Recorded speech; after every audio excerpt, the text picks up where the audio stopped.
Irmãos, olha a diferença. Capítulo 2 de Atos dos Apóstolos, versículo 42. E eu pergunto para os irmãos, o que esses irmãos aqui dessa igreja tinham, que nós não temos? Diz o texto, e perseveravam na doutrina dos apóstolos. A doutrina dos apóstolos. Havia um interesse pelo ensinamento dos apóstolos. E não somente interesse, eles permaneciam, eles perseveravam na doutrina dos apóstolos e na comunhão. A comunhão não é importante? Deve ser sintoma, né? E perseveravam na doutrina dos apóstolos, na comunhão, no partir do pão e nas orações.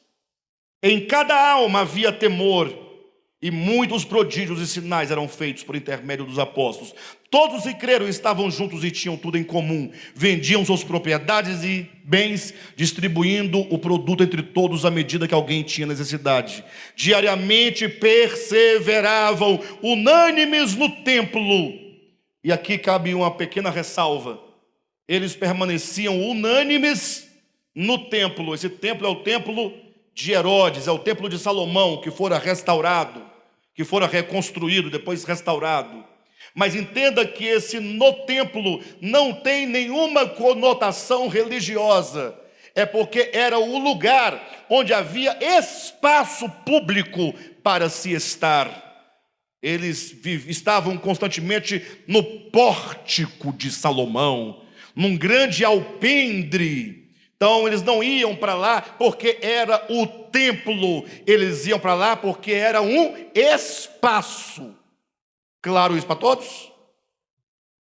E diz então, partiam o pão de casa em casa e tomavam as suas refeições com alegria e singeleza de coração, louvando a Deus e contando com a simpatia de todo o povo.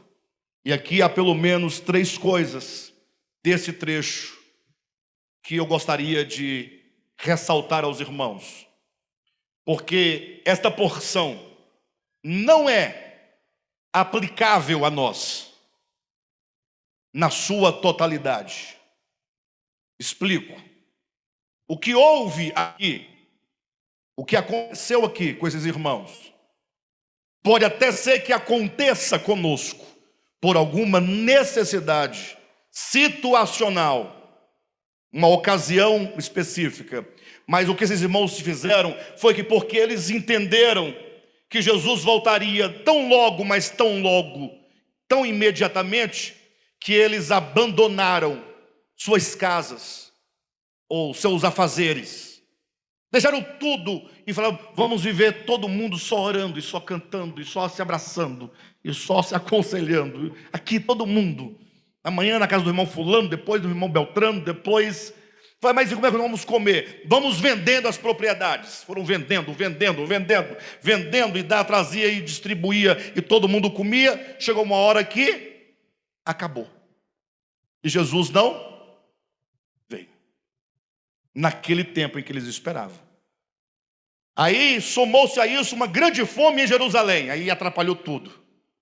E aí Paulo sai agora nas igrejas gentílicas, recolhendo dinheiro para assistir os irmãos de Jerusalém. Então foi muito bom, não foi pensado, não foi orientação do Espírito de Deus.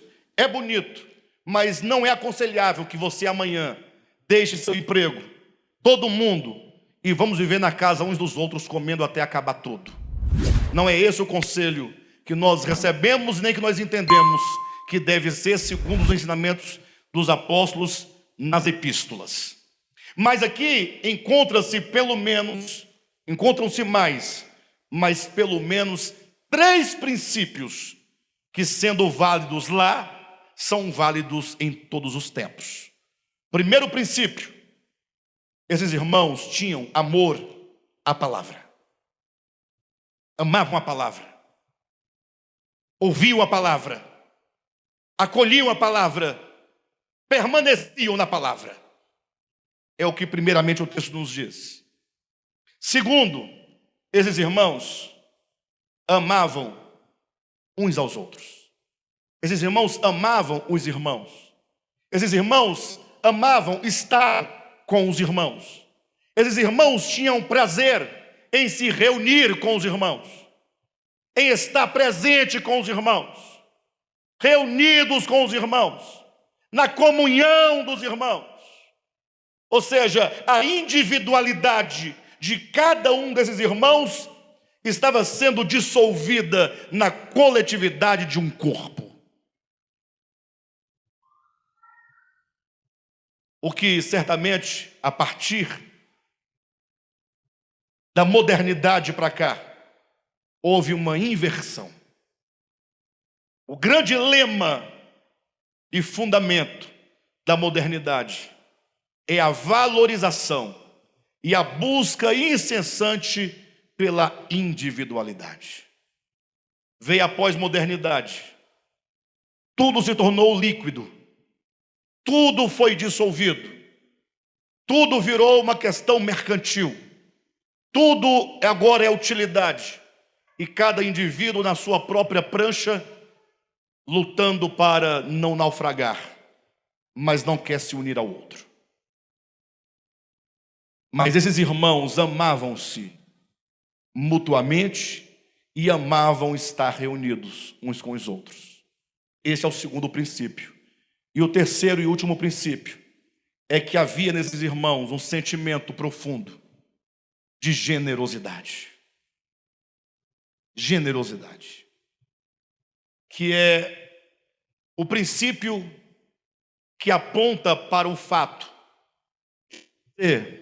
de que você não ama a sua individualidade mais do que a coletividade.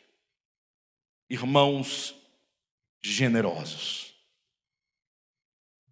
Tanto é que, falando de uma das igrejas, não dessa de Jerusalém, mas de uma outra igreja, os irmãos da Judeia, ou melhor, os irmãos, Gil, minha memória agora, alguém se lembrar pode me ajudar, da igreja que, quando ficou sabendo que Paulo estava fazendo a grande arrecadação para socorrer os irmãos de Jerusalém, diz que é como o texto nos deixa claro, ou pelo menos subentendido, que é como que Paulo dissesse: irmãos, olha, vocês, os irmãos da Macedônia, né?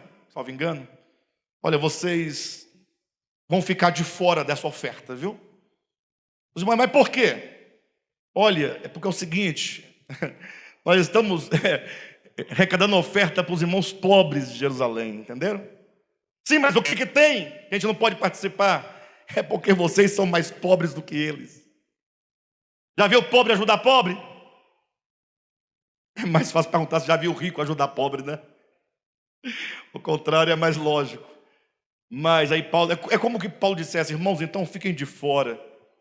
Vocês estão em extrema pobreza.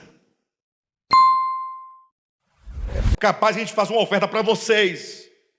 Aí diz o texto de 2 Coríntios capítulo 8, que esses irmãos disseram a Paulo, diz que eles suplicaram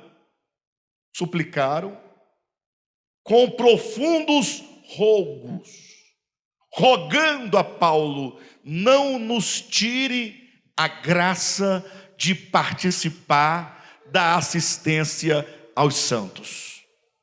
E disse que da profunda e extrema pobreza eles superabundaram em generosidade.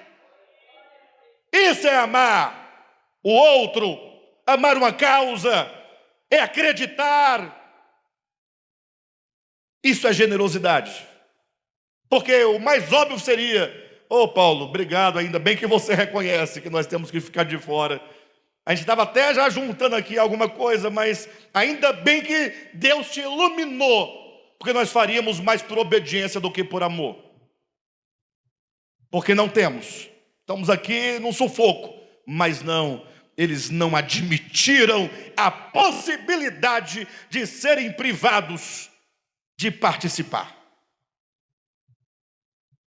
Então essas três características: amor à palavra, amor aos irmãos, de estar com os irmãos, comunhão com os irmãos e a generosidade são marcas indeléveis de uma consciência que foi amalgamada com a palavra, o verbo, o logos, a língua, a glossa divina na sua consciência e no seu coração.